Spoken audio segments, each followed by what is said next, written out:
All right, Dr. Carl Giordano, welcome to the Jason Wright Show. Thank you. Very happy to be here. Well, I could just said before we started recording, we're going to be talking about one of my favorite topics in the whole world, which is longevity, health span. Which I maybe you'll agree. I think health span and lifespan are two totally different things. I think that in the U.S. we've become very good at lifespan. It's the health span that I'm so glad to see physicians like you and Peter Attia, David Sinclair, his research. All of this is really focusing more on health span versus just keeping us alive longer. So I look forward to that. But I want, if you will, to give a little bit of background on your practice because you are actually a surgeon. And I find it interesting. I am running into more and more physicians like you who have a specialization, and then you're taking that big brain of yours and you're applying it to completely different areas of medicine, in particular areas of long-term function, kind of age reversal, and actually extending that health span that I mentioned earlier. Peter Attia that I mentioned earlier, that he was a surgeon, and then he ended up for a short period at McKinsey doing management consulting, then came back into focusing on integrative medicine, precision medicine, and longevity. One of my closest friends in the whole world that's actually a business partner, Dr. Gus Vickery out in Nashville, North Carolina, same thing, was a primary care physician, and now is focused more on integrative health. And now here you are, a spine Mhm. surgeon, and this Mhm. is what you're focused on. So how did that evolution take place, Doc? Sure. No, I'd love to tell you the story behind it. But just before I even get into my background, you had mentioned, lifespan is popular, but we're going to focus a little bit more on health span. Mm. Like, I want to just make sure everybody understands they are pretty much one and the same.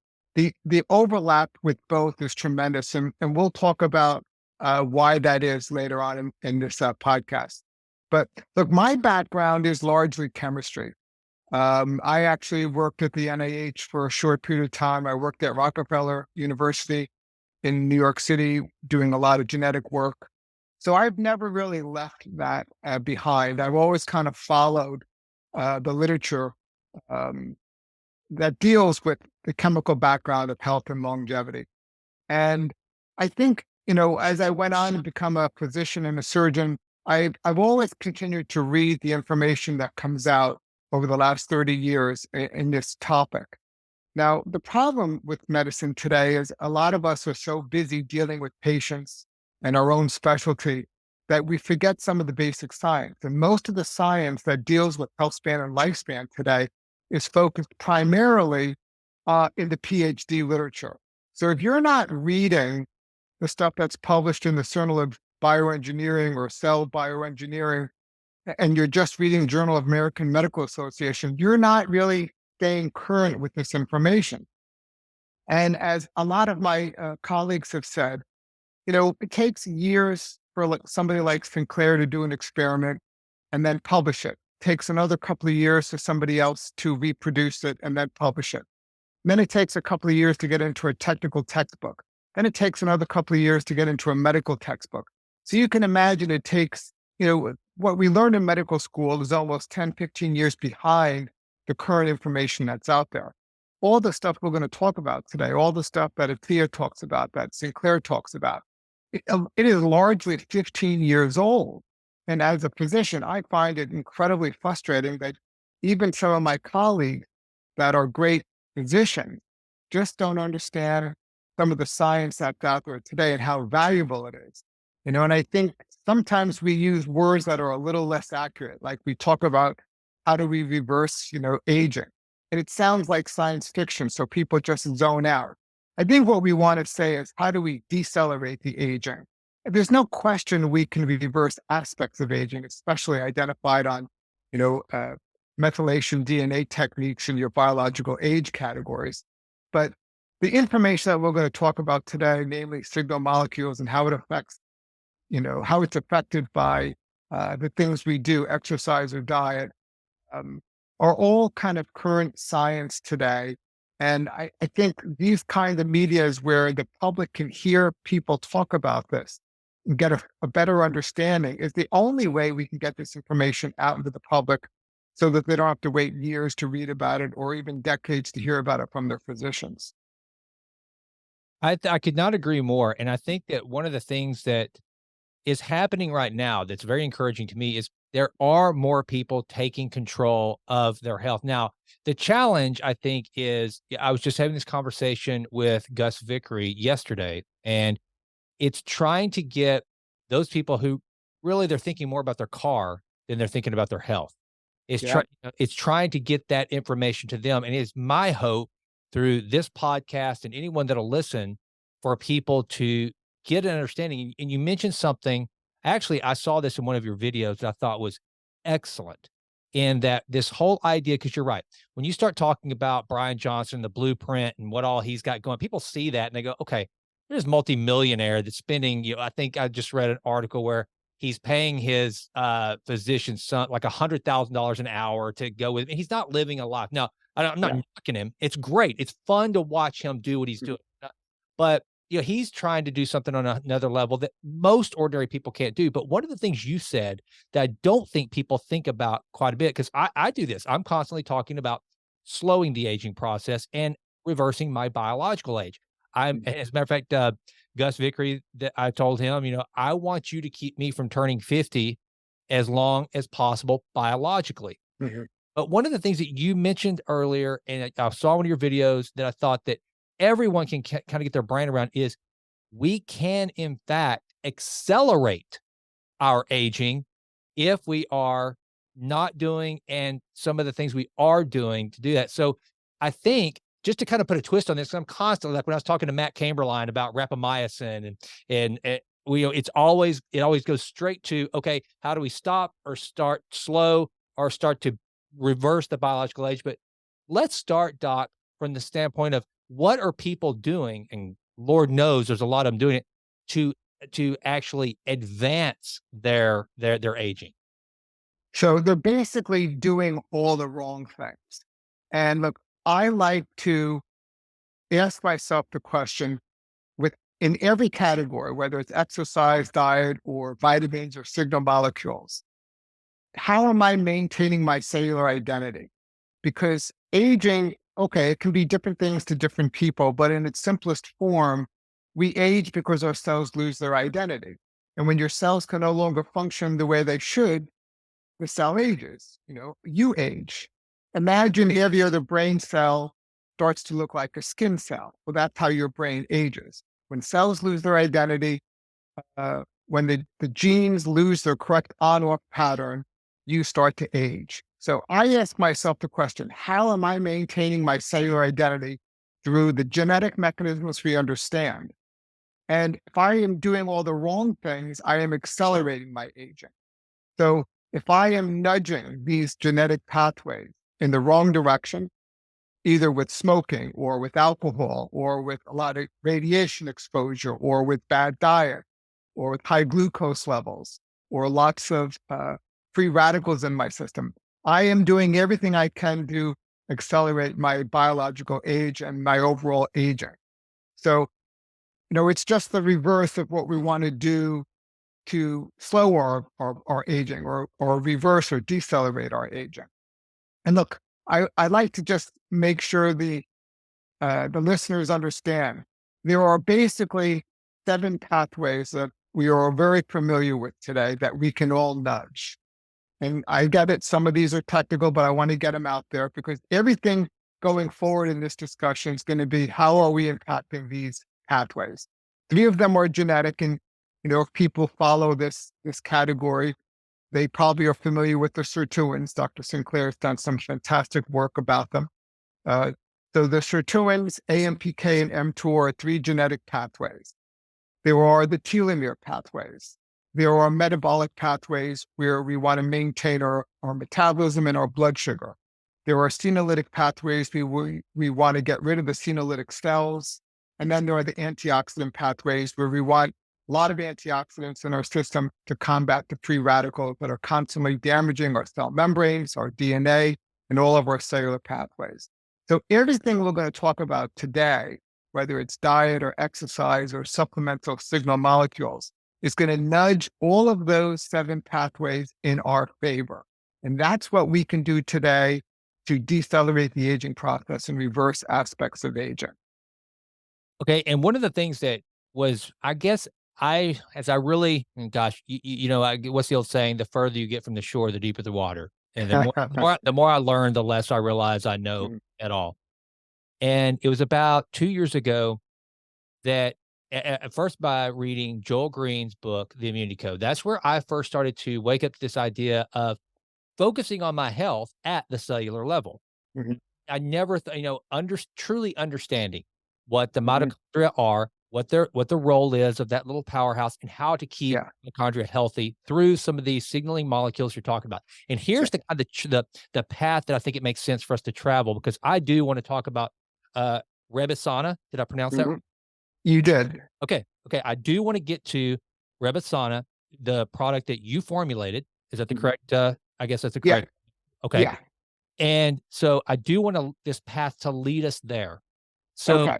for this, because I think that that brings a nice conclusion as we go through discussing with this audience what the signaling molecules are, what they're targeting, and if targeted appropriately, this is where the precision comes in, what the reactions are and why it maintains that cellular integrity. And then kind of how you've taken all of this knowledge to kind of bring it together to, I guess, for lack of a better word, almost a crescendo in as far as battling the aging process with Ribosana. I think it's very interesting. So let's just unpack for a moment what the role of these signaling molecules are that you've discussed and which ones that you find most beneficial as it relates to targeting aging.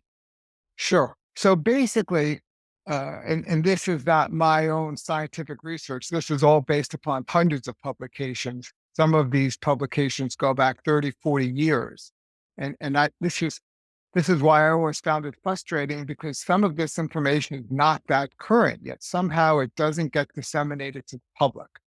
So the molecules that get a tremendous amount of press today are NMN, which basically works to increase your NAD levels. And you need your NAD levels at a certain level in order for your sirtuins to function at a high level. The sirtuins is a gene that makes up a sirtuin protein. And that sirtuin protein is the protein that helps with DNA repair. And it also helps with DNA signaling to turn certain genes on and off. So imagine, you've got a set of DNA that's 2 feet long, and every inch is another gene. Well, every cell in your body has the same DNA in it, but maybe in the brain cell, it's every other gene that's turned off. And maybe in the skin cell, it's every third gene that's turned off. So you need the right pattern of genes turned on and off for your cells to maintain their identity. And that's why the sirtuin, NAD, NMN pathway is so important. So that's one of the molecules. The second molecule is um, we'll talk about berberine. So berberine basically works on the AMPK pathway. That's another gene that kind of regulates energy needs for the cell.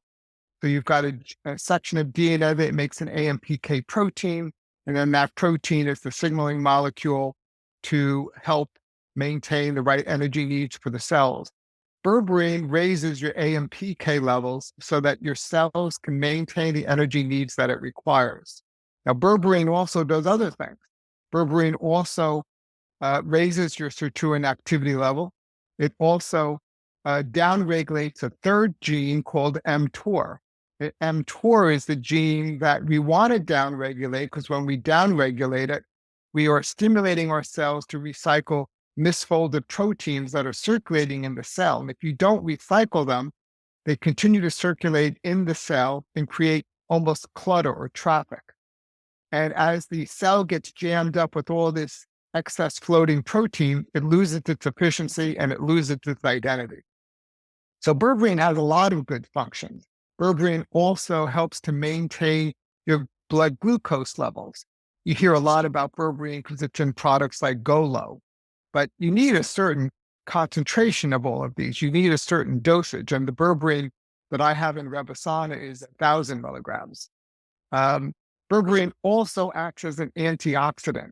again, to help get rid of the free radicals. The free radicals basically scavenge electrons from different molecules in your cells and actually damage them. They damage your DNA, they oxidize your cell membrane, they make your cell membranes more leaky and permeable.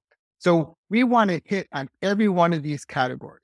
Antioxidants, maintain glucose, downregulate mTOR, activate AMPK, and activate sirtuins, and that's what berberine does. So the third molecule in resveratrol, in Revasana is resveratrol. And resveratrol is a very potent activator of sirtuins. There are some articles that indicate it can increase sirtuin activity by 13-fold. It's pretty impressive. Resveratrol also activates AMPK, also downregulates mTOR, also helps maintain blood glucose, also provides antioxidants. So that's the third molecule in Revasana. The fourth molecule is quercetin. So quercetin also is a sirtuin activator, but the nice thing about quercetin is it's a senolytic. It gets on that senolytic pathway to help get rid of the zombie-like cells or senolytic cells. And senolytic cells are cells that have basically lost their identity. But the problem with them is they remain in your tissues, taking up space, and they also excrete these inflammatory molecules that affect surrounding cells. So instead of having a nice homogeneous sheet of cells in your skin or your kidney or your liver or anywhere, you now get this kind of patchwork of cells, normal cells mixed in with these zombie-like cells. So quercetin is a molecule that has tremendous potential in the health span and lifespan field because it helps to eliminate those senolytic cells. Quercetin also, in my field in orthopedics, there are articles that indicate in animal models it helps to reverse and even eliminate degeneration so that you can maintain a healthier disc space in your spine. So, it has not been used in human experiments yet, but the human experiments are difficult because, we're not dissecting humans to see the change with disc degeneration, but tremendous possibilities with quercetin. And the fifth molecule in Revasana is astragalus, which is separate from the other four. Astragalus is present in Revasana because it's felt to work on the telomeres to help maintain the telomere length. The telomeres are like the metal tips on the end of your shoelace. They prevent the shoelace from fraying. The telomeres prevent your DNA from fraying on the ends. And when the telomere gets short enough, the cell basically shuts down, dies, or becomes a senolytic or zombie cell. So if you can maintain the length of your telomere, again, it goes a long way to maintaining the identity of that cell. So those are the five molecules or compounds in Revasana that try and touch on all of those seven pathways that I mentioned. And I will tell you, dose matters. Just like we've heard the phrase, words matter, dose matters. When you look at a lot of these things that are on the market, the dose is just too low. You need a certain dose because not all of these molecules are absorbed to a great degree. So you have to really have a high enough concentration to get these into your system. And the berberine's 1,000 milligrams, the resveratrol's 750 milligrams, the quercetin's 1,000 milligrams, the NMN is 300 milligrams, the astragalus is 1,500 milligrams. So it's a lot. And most people don't realize these are almost all fat soluble, just like vitamin D. You've got to take them with a fatty substance, a yogurt, an olive oil for them to really be absorbed. Otherwise, you're just not going to maximally benefit from them. So I created Revasana to make it easy and convenient for the public to have a comprehensive supplement that's convenient based on, science, based on cutting edge research, so that everybody can participate in this. I don't think people should pick and choose which cellular pathway they want to participate in. You want to participate in all of them. And I was kind of shocked to find out that there was no other product on the market that covered all these aspects. And look, we want these circulating in our bodies all the time. So you want to take these on a daily basis. And if you can, you want to take them divided up throughout the day. But you do the best you can. You have to take them all at once a day, then that's the way you do it. But I wanted to create a formula that was easy for the public to participate in every one of these categories. The other interesting thing before I get off this topic is that the formula is felt to be synergistic, meaning the whole is worth more than the sum of the parts. When you take some of these together, the benefit is amplified. So that was the concept behind Rebasana to provide to the public this all-inclusive, comprehensive supplement. That's one of the you answered my question right there at the end, because I think that that's one of the things that a lot of folks lose sight of. What they'll do is they'll be scrolling through Instagram or something, and all of a sudden they'll see, well, they get really crazy. They go, "Oh my gosh, metformin is not just for diabetes, but it can also help me, towards my anti-aging process, or Mm. NMN, or so." They'll individually hear about these supplements, and they'll just go down to natural grocers or somewhere and buy it and start taking it. Because I know one of the things, and it helped me understand, because I just heard this week. I've taken berberine for some time now, for Mm. mainly for the glucose management. Yeah. And but I've also heard that berberine is one of those that can be tougher to absorb, especially based on the quality of berberine that you're taking. So based on this cocktail that you've created, that you devised, does this help make the berberine more effective? So berberine, again, itself may not be absorbed, but the metabolites of berberine are absorbed. Okay. So a lot of these are metabolized in the GI system. And that question comes up a lot. Are you really absorbing them? Or are you really benefiting from them? So look, that's almost an old concept. That idea of are you absorbing them is almost old now, because even if you don't absorb the exact molecule of berberine, you're absorbing the metabolite of berberine, which we know is still having the same benefits on the end organ. And that goes true with resveratrol or quercetin and even astragalus, which is the least absorbed. But astragalus may have the greatest benefit in the GI system. So all of these are basically the best we can do today. And in the future, something else may become available. But right now, this is the best we can do. We know berberine will help control your blood sugar. We know berberine will also help lower your LDL levels. And we know it does that. Even though a small percentage of it is absorbed, we know the metabolites are absorbed and are equally as effective.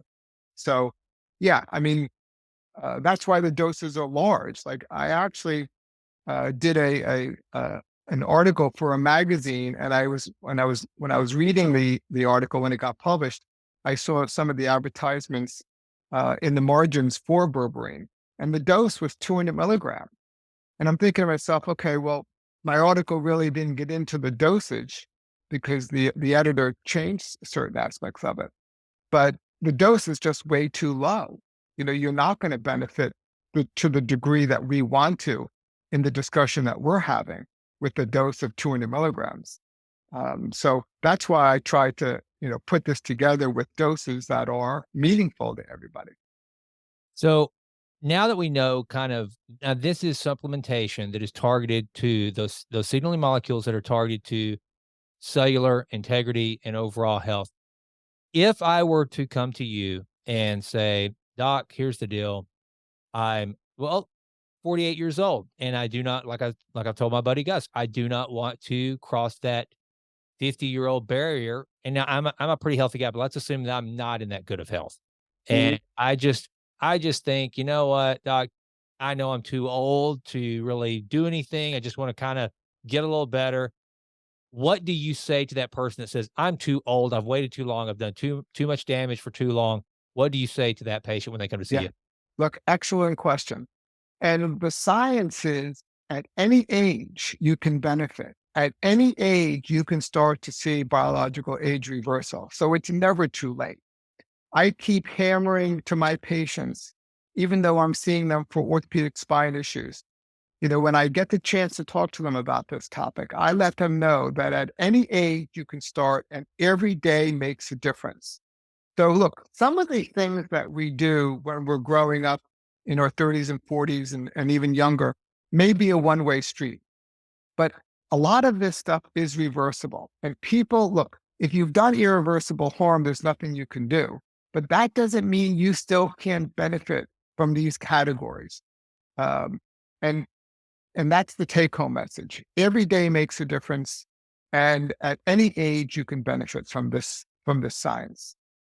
I love that you said that too, like that your patients that you come to, you actually get the opportunity to discuss these things with them because it's one of the things that's shocking to me is, and I get it with especially like general practitioners in particular, they're just so pressed with all the administrative tasks they have to do. It's such a prescribe and or diagnose, prescribe, and truly, just give me kind of from now, we've kind of hit on some micro, back out to a macro as a physician. How many levers and how much control do we have over our overall health, both from an orthopedic standpoint, an internal standpoint? Give this audience some understanding of just how much power we have at our disposal should we decide to use it. Look, I think the power that's at our disposal today is tremendous. But people need to understand there's a trinity, a triad of things: exercise, signal molecules, and diet. And you got to participate in all of them. We're focusing in on the signal molecules, but when we touch on diet and exercise, I'm going to tell you how those two categories also affect these same seven pathways. But look, I think doctors are in the field of medicine. This field of longevity and health span is honestly right now still in the field of science. It's different. And there hasn't been a lot of crossover yet. I speak to a lot of my colleagues, and look, if they don't have a strong background in chemistry or nutritional biochemistry, they don't know what these pathways are anymore. Understanding transcription and translation on a cellular level is not needed to be a physician today. You know, what's needed to be a physician today is being able to take blood pressure, read an x-ray, prescribe a prescription, a medication. This is different. And this is why I'm so excited about this field, because I think the doctors have the greatest platform. They have the doctor-patient relationship. They've got the trust.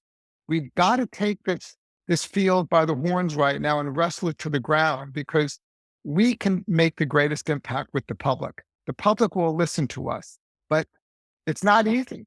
You know, you don't see this topic on the news or in newsprint as much as it should be, but it's very valuable. You know, maintaining cellular identity, decelerating aging, reversing aspects of aging. What else do we want? I mean, it doesn't matter how many toys or dollars you have if you don't have your health at the end of the day. That's a great point. I always like to say that Warren Buffett, I guess, worth around $114 billion.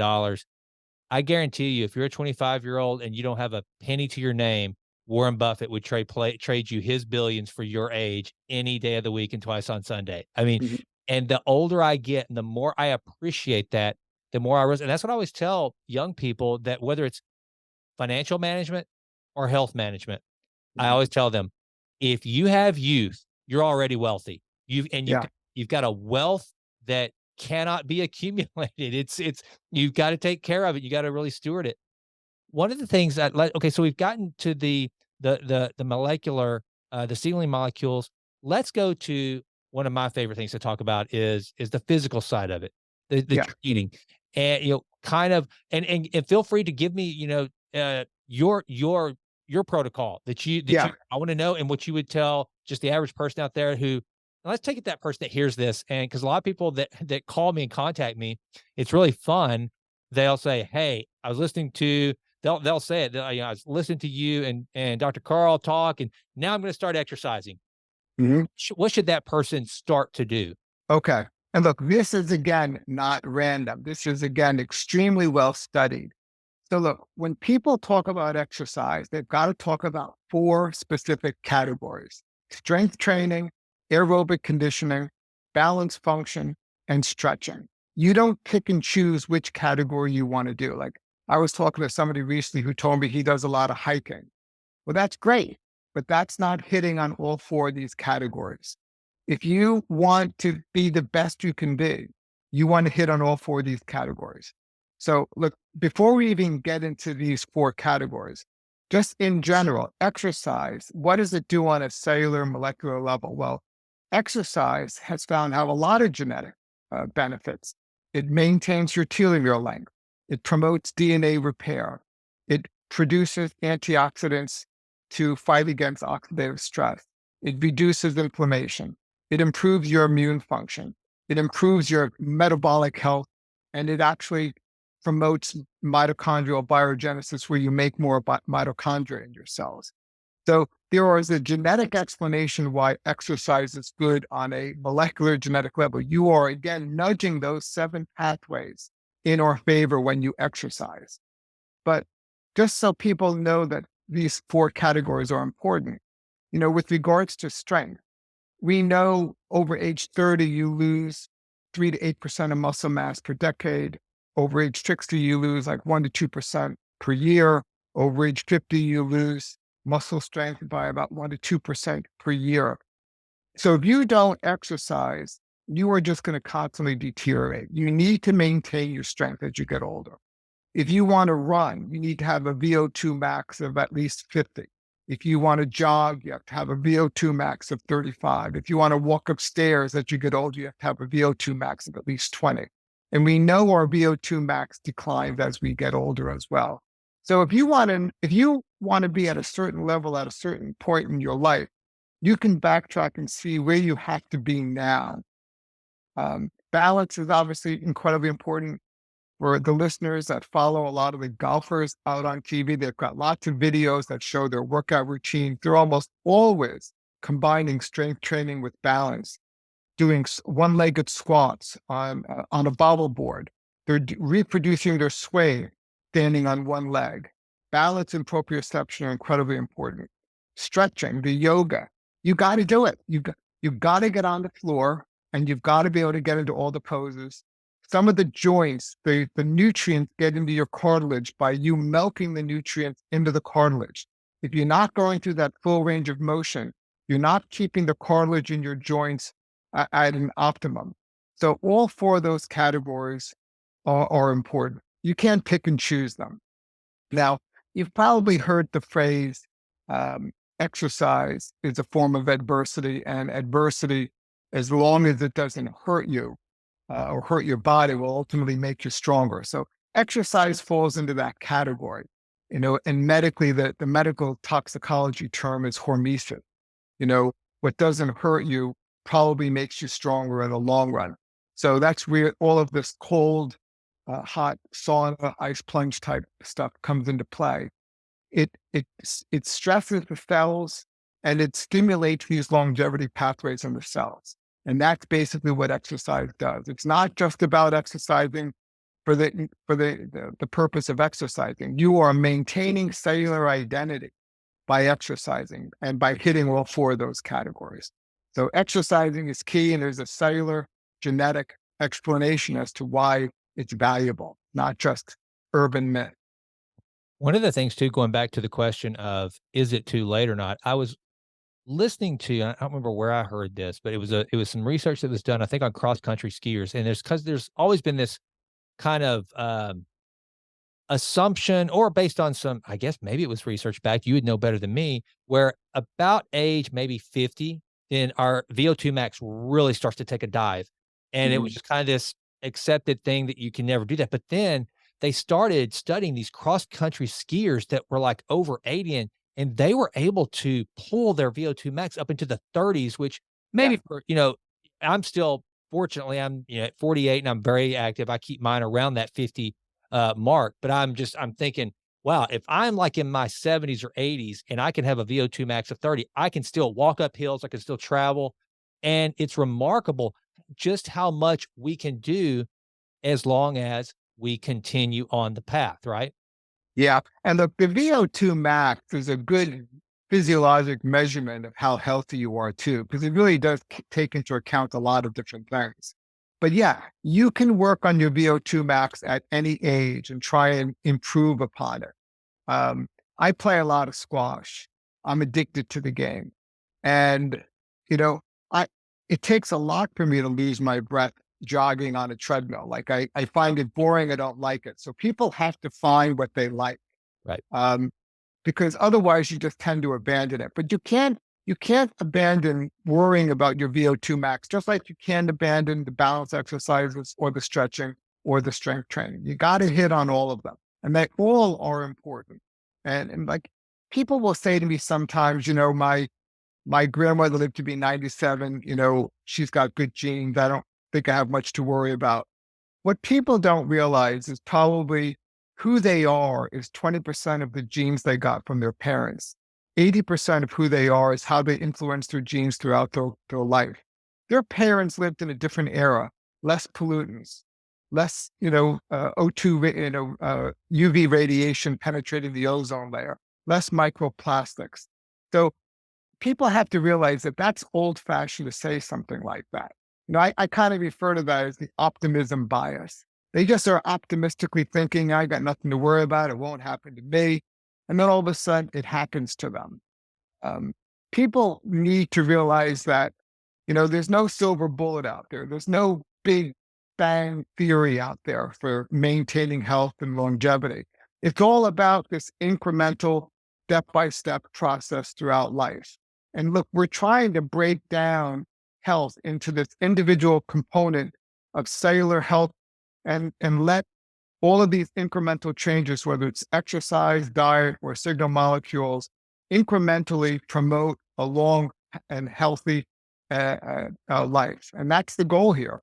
People think that these small, minor tweaks and changes are relatively insignificant, but over time they make a difference. And it's just hard to convince people because it's hard to measure that this type of incremental gain throughout life, that's where it's all at today. And I get it, it's boring. It's not a silver bullet. It's not a big bang theory. But that's what the science is telling us today. Throughout life, you should be doing this. And if you start late, you can still benefit. I love that, Doc, because I know that like the motto of this show is to improve always and always. And I'm constantly talking about if you can just get that 1% better each and every Mm. day compounded, that's where it comes in long term. It doesn't have to be like some soul crushing workout and you go like you're training for a triathlon every day. It truly is just a little better and a little better. Yeah. Which brings us to one of the things that living with the Western diet and right now where you can go crush 1,500 calories and basically gum it. You don't even have to chew it. It's just, I mean, I was talking to someone that had just done a mission trip and they said, the biggest problem, it was in Uganda. And he made the point. They don't necessarily have a nutrition problem. The food they have has nutritional density. The problem is they just don't have enough of it. You come to Mhm. America, it's the exact opposite. We have way too much food, but Yeah. the nutritional value of so much of the food that we have these days is just garbage. So, when it comes to speaking nutritionally, what is your prescription for that? Yeah. So again, we're going to talk about how diet is used to maintain our cellular identity. And what we eat and how we eat it are both important. So in terms of what we eat, look, I'm a big believer in uh, a diet that provides nutrients that our cells need, a diet that interacts with our 7 genetic pathways, a diet that plays a role in promoting recycling of our misfolded proteins. And that diet is basically a plant-centered diet. I don't think there's a lot of question about which diet is the best diet today. The plant-centered diet provides everything we need to nudge all those longevity pathways as much as we can in our favor. Now, look, people just assume a plant-based diet is a low protein diet, a protein deficient diet, which is a fallacy. You can get enough protein in a plant-based diet. Uh, you need proteins to build muscle, repair muscles. You need proteins for making enzymes and hormones. You need fats for cellular membranes. You need carbohydrates for cellular energy. So you need it all. And you get it all through a plant centered diet. Um, there's this obsession right now with uh, bulk and protein. Look, I'm not saying you want a low protein diet. You still have to have the right amount of protein, but you want to take advantage of the plant centered diet because it provides the complex carbohydrates so that you don't get a boost in your blood sugar. And it provides all the nutrients you need. I'm not a fanatic about it. I'll have some occasional meat and fish, but the downside to a high protein diet for me is that it upregulates your mTOR, which you need when you want to build muscle mass. But the problem with constantly upregulating mTOR is you're not recycling your proteins. And if you don't recycle them, for instance, the brain, you've probably heard of beta amyloid plaques associated with Alzheimer's and cognitive decline. Those beta amyloid plaques are felt to be misfolded proteins that accumulate and clog up the works in the cell, get excreted into the cellular uh, uh, milieu, and gum up the works. It prevent neurotransmission. So it's a balancing act. It's like a Goldilocks issue. Not too much, not too little, but just the right amount of protein. And I think you get that with the plant-based diet. So for me, and I know this argument is out there, there are some very vocal people out there, very influential, that are really big on promoting a high protein diet, especially as we get older. Look, I'm a lot older than you. Um, I don't feel as though I'm losing any muscle mass. I monitor my strength. I monitor the diameter of my arms and legs to see if any muscle atrophy is occurring. I do not feel protein deficient at all. And I know as long as I'm maintaining my muscle mass, I'm getting enough proteins. So I'm just not a big believer in the high protein diets. But people should not misinterpret that as meaning you don't need proteins. You still need, the right amount of proteins. And that could be different for everybody. The Food and Drug Administration wants you to have zero 0.8 milligrams of protein per kilogram of body weight. Some articles indicate you should have as much as 2 milligrams of protein per kilogram of body weight. Everybody's got to see where they fit into that and what works for them. So I'm a big believer in the plant-based, plant-centered diet. A lot of Mediterranean type diets, which is largely plant-based. I'm also a very big believer in the fermented, tempeh type foods, the non-soy fermented foods. So it's not just what you eat, it's how you eat it. And this again could be argued, but intermittent fasting is important. It helps to downregulate mTOR and again, nudge that cellular pathway in our favor. It seems to have numerous benefits when we study intermittent fasting on mammals. People will question whether, when we do these experiments on mice, whether it truly translates to human. Look, I understand that these are hard to measure. And this gets us into the idea where the public is just obsessed with measurement. We know that there are theoretically benefits to intermittent fasting. We should accept it, not question them because we don't have a tape measure to measure the benefits. And I kind of refer to that as the measurement fallacy today. We're so obsessed with measurements today, but we know theoretically intermittent fasting works. So just accept it and let's move on until we can document it one way or the other. I don't think people should avoid the benefits of intermittent fasting. So that's why I say what you eat and how you eat is important.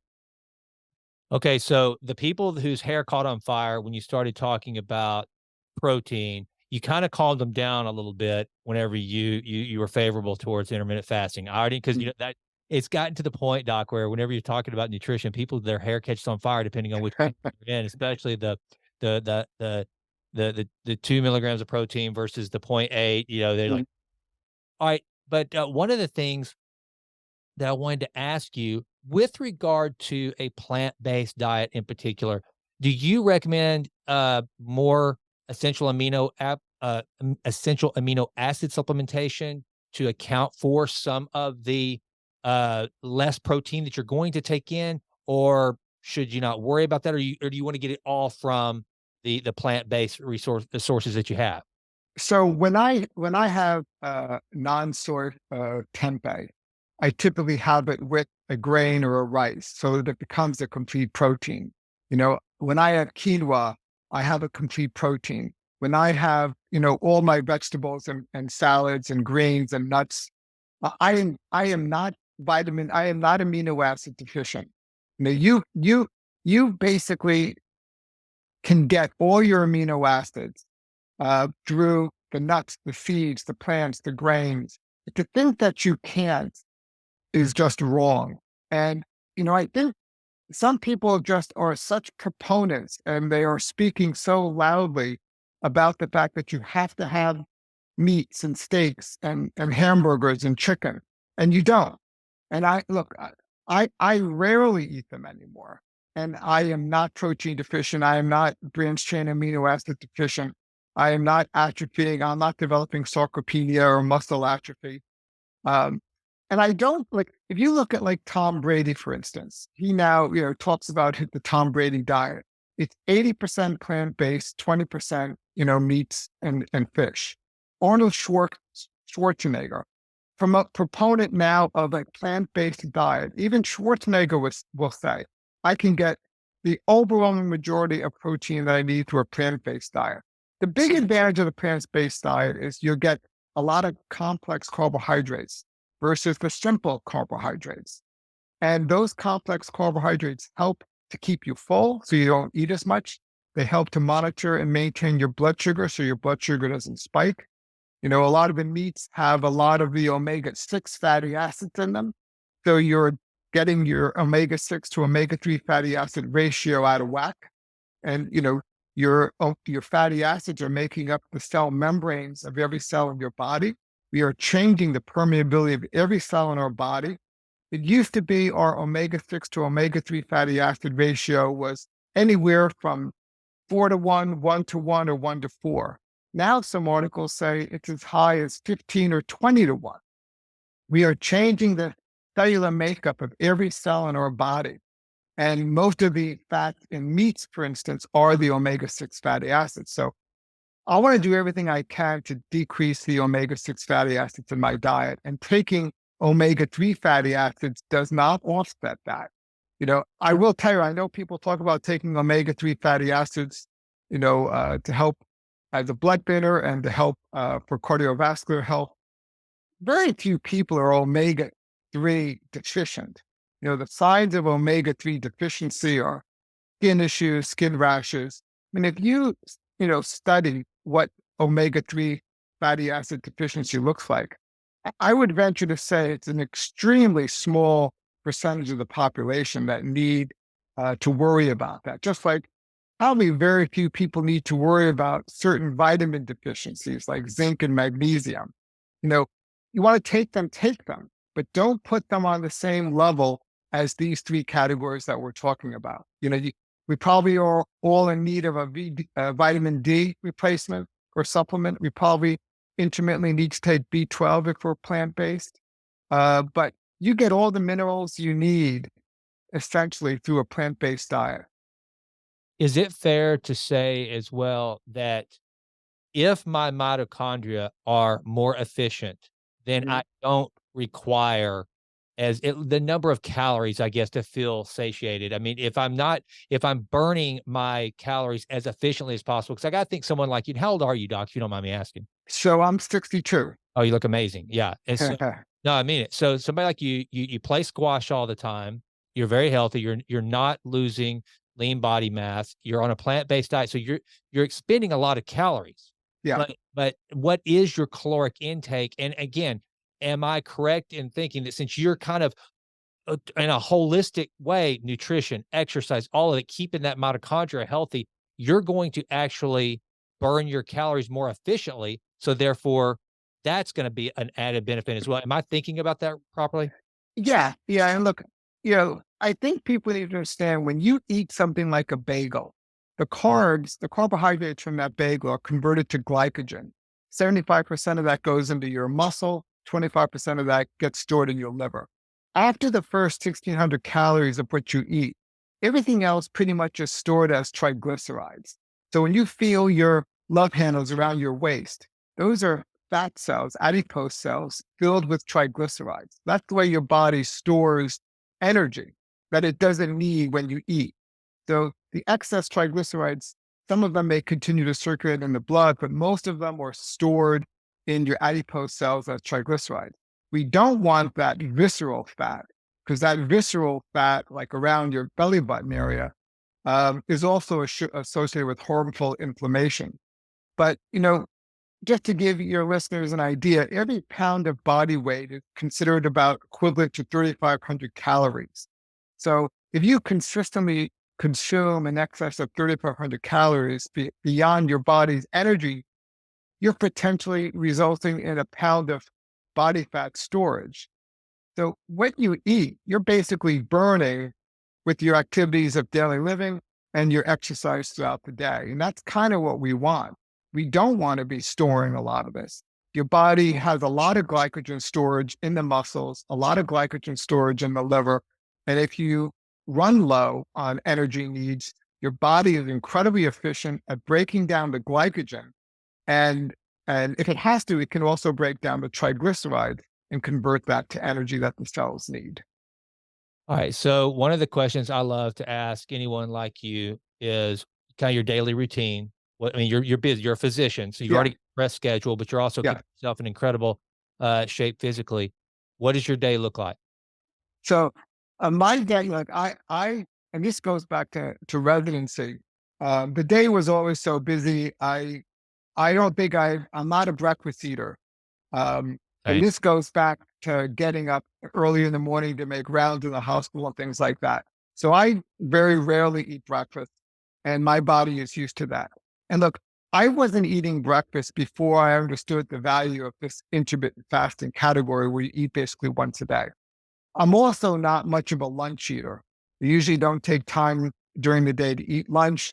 So unknowingly, for probably 30 years, I've been an intermittent faster. I basically can eat once a day and feel very good with that. And I think Sinclair was talking about how your body gets used to eating once a day after about 6 weeks. There's no urge to eat anymore. Your body needs a steady supply of glucose, so it breaks down, the glycogen in the liver through gluconeogenesis. So it supplies a steady state of glucose to your body and your cell needs. And So can I say my, real quick? yeah, yeah, One of the things it's done for me too. I'm the same way on the intermittent fasting. It's just, I mean, I do it, and I did start it as a habit of intermittent fasting. Now I feel much worse if I were mhm, to eat breakfast. Man, I feel by lunch or especially by dinner, I feel like it's like Thanksgiving or something. I feel sluggish. It's yeah. awful. I mean, so it's kind of the opposite for me. So when I hear people say, I just couldn't do that, I'm like, do it. If you'll just try for a while, it makes you feel much worse for eating. Oh, yeah. Your body does get used to it, but it takes about 6 weeks. Yeah. I never really felt like I had to get used to it because I think I've just unconsciously done it unknowingly for decades. But, this idea of breakfast being the most important meal of the day, there's no science behind that. You know, That's good lobbying in Washington, I think, yeah, from yeah, the from yeah, industry. yeah. And, the same goes along with that commercial, you got to have milk, or, the orange juice industry promoting orange juice. Those were not medical recommendations. Those were advertising agencies that came up with those slogans. So the science doesn't support that. And look, I would urge everybody to try. I recognize it's awkward. You will go through a feeling of almost withdrawal. Like when you start giving up sugary stuff, you'll go through a feeling of withdrawal. It takes a long time. You don't realize how addicted you are to these. Um, but just getting back to that feeling that you described when you eat a big breakfast, how tired you feel. So what's happening is you're spiking your blood sugar up. Your body has to respond. It creates, a high insulin level to drop that glucose level down in your blood, and that's what gives you that postprandial feeling of being tired. And that's not what we want. We don't want to keep spiking our blood sugar up by eating certain things at breakfast, bagels and toast, white bread with butter, all of those things just spike our blood sugar. Look, one thing I love is that, people are wearing these glucose monitors more and more. And I've heard that the Apple Watch is going to come out with a glucose monitor or on the watch, similar to the way it does figuring out your O2 sat. And I mean, that's going to be a tremendous breakthrough for people to see how their blood sugar spikes with what they eat. I would venture to say 60, 70% of America is a pre-diabetics right now. Yep. I They don't know what their hemoglobin A1C level is, and it's high. Um, so people need to be aware These are the three basic categories that they got to focus on: signal molecules, diet, and exercise. And if they can get this right, they're going to get 90% of what they need to do correct. All right, I'm gonna keep being nosy because I cut you off. Mm, I wanna continue with your routine. Okay, so okay. usually not eating till probably Yeah. after lunch, maybe just the one meal, and then throw in I wanna know your physical training. I also wanna Yeah. know what you do, like, to keep your brain health. Yeah. The oh, So, yeah. So I basically don't exercise until late in the evening. okay. Because I usually get home late. If I have a pretty late afternoon, I usually go to the golf course. Um, I usually go to the gym in the evening, and I have a gym in my house. And my gym routine is to get on the treadmill every day, to run at a good pace. I try and run 2 miles a day. I When I'm done with my running, I then do my sit-ups, push-ups, and weights. Then I do my yoga, stretching, and then I do all my balance exercises. And look, I can get all that done within a half an hour. Yeah, It's just boom, boom, boom, I'm done. right. If I play squash, I still try and get in the gym, no matter whether I'm playing squash or playing golf. I still get in the gym. If I walk 18 holes, I still get in the gym every day. And usually my squash is in the evening as well. And I still like playing tournament squash. The one hard thing about tournament squash in New York City is there's no age bracket. You play with, I'm playing against people a lot younger than me, and it's getting harder and harder for me to progress in the brackets, but I love it. I'm addicted to it. I still feel like I got, a few good tournaments left in me. So once I get all that done from an exercise perspective, I usually sit down when all that's done, and I get on the computer and I start reading every article that got posted or published that day in the field of health and longevity. Because I'm passionate about this field now. I just don't want anything to get out there that I haven't read. Um, if it's a night before I'm in the OR, I go over all my cases that I have the night before so that I'm mentally prepared, and I've run through every operation the night before. Um, that's part of my routine. I'm not much for TV. Um, and I only eat pretty much that one dinner meal late afternoon, early evening. Um, and that's kind of what I do throughout the day. Now you're doing a lot in the evening. How are you managing your sleep to make sure you maintain good sleep quality? Okay, so that's probably the one area that I'm not really, checking off You all the doctors, boxes man, on. y'all have the worst But sleeping. It's that residency, you just can't shake it. yeah, part of the problem is I'm not used to it. I've led that life for 30 years, and it's hard to change that habit. I've always been a terrible sleeper. I actually wrote a book. And if your listeners want a fun read about what it's like to go to medical school and residency, specifically orthopedics, it's called Shoot the Moon. Um, but it talks about how during residency in medical school, there's just a lot of stuff to do. And I'll just tell you this one little story. When I was in Seattle doing orthopedic trauma rotation, I'm in the library working on a publication, and the chairman of the department, Paul Anderson, walked in, and on the shelf was every publication from the Journal of American Orthopedic Surgery. And he said to me, he goes, Carl, if you really want to be good in this field, you got to read through all of them. I mean, this was a monstrous library. And Paul was right. Whether you read the entire article or you read the abstract of every one in those volumes, you'll remember them. It gives you a broad understanding. It lets you see the big picture. So there wasn't a whole lot of time for sleep. And,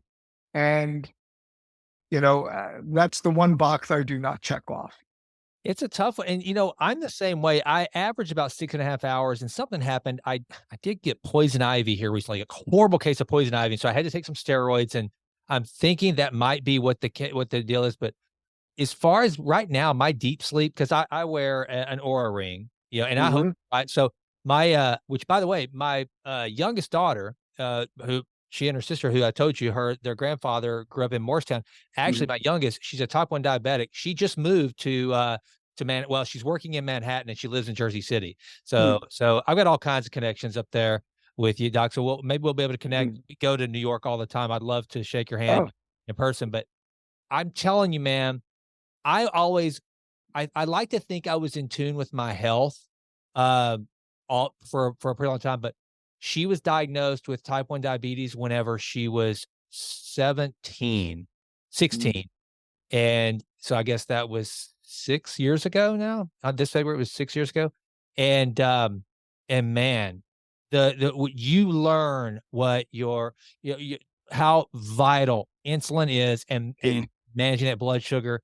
And it all has to do with how the sleep, the cold, the exercise, Yeah. all of it. It is so imperative you Yeah. maintain that. Yeah, no, that condition of diabetes touches on so many physiologic processes. And to understand diabetes, you understand a lot of physiology. You Oh, understand how important exercise is in metabolizing the glucose, where the muscles will take the glucose out of the blood and put it into the muscle cells. Yeah, you understand a lot if you understand diabetes. yeah, I think she know and thank if there is any silver lining, Abby was already a very healthy eater. She's a foodie and she's very health conscious. She's kind of the I have 2 daughters and she's kind of like the mini me on being very almost to a point of obsessiveness. So, there is that silver lining in it. Well, okay. Well, where can people find out about your work, Dr. Giordano, and how do they find about? And by the way, just so the listener knows, this is in no way sponsored by Rebasana. I was just interested in learning more about it. I know Dr. Giordano by reputation, so Yeah. I want to know where can the listeners find that and keep up with what you're doing, Doc. Sure. I mean, they can go to my website, rebasana.com, rebesa.com, and they can sign up for the emails. They can read all of the articles on the website. There's a resource section, there's a bibliography section, there's even a blood work section letting people know what blood work they should get either once or twice a year. I'm always amazed. Some of my friends go to the doctor to get their blood work, and they're not getting all the blood work they need to get. Yep. So yeah, there's a lot of information on the website, and I'm happy for people to just sign up for the emails and just follow along with the information that's on the website. The product itself, Reposana, is also available on the website, but you know, feel free to try and buy those molecules at those doses separately if you want. I'm just trying to make it easy and convenient, and we try to make it as cost effective as possible for the public. Well, Dr. Giordano, this was so fun, and I hope this isn't the last time you come on the show, man. As a matter of fact, you just Mm. touched on something. We could spend an entire episode talking about blood work. Yeah, I mean, I'm with you. I know it's something that I've just recently learned. The what the insurance companies will cover is pretty yeah, limiting. And then, by the way, most people don't know what the heck they're looking at anyway, yeah, right? So, or they yeah. don't know what to ask you, the physician. Hey, I see these numbers. They say good or acceptable, but and to really dig into those. So, man, I'd love to have you Yeah. back on. This was so fun. It's been a pleasure. I enjoyed it a lot. Look, it's fun for me to talk to somebody who understands the field like you do. So it really allows for a great two-way conversation. Well, thank you. I really appreciate you saying that, sir. All right. I'm going to do a quick sign off here. And everyone, thank you so much for joining the Jason Wright Show today. Thank you so much again for Dr. Carl Giordano. Rebasana, go check it out and follow him. And remember, until we meet again, never stop endeavoring to improve always in all ways. I'm Mhm. Jason, and I'm out.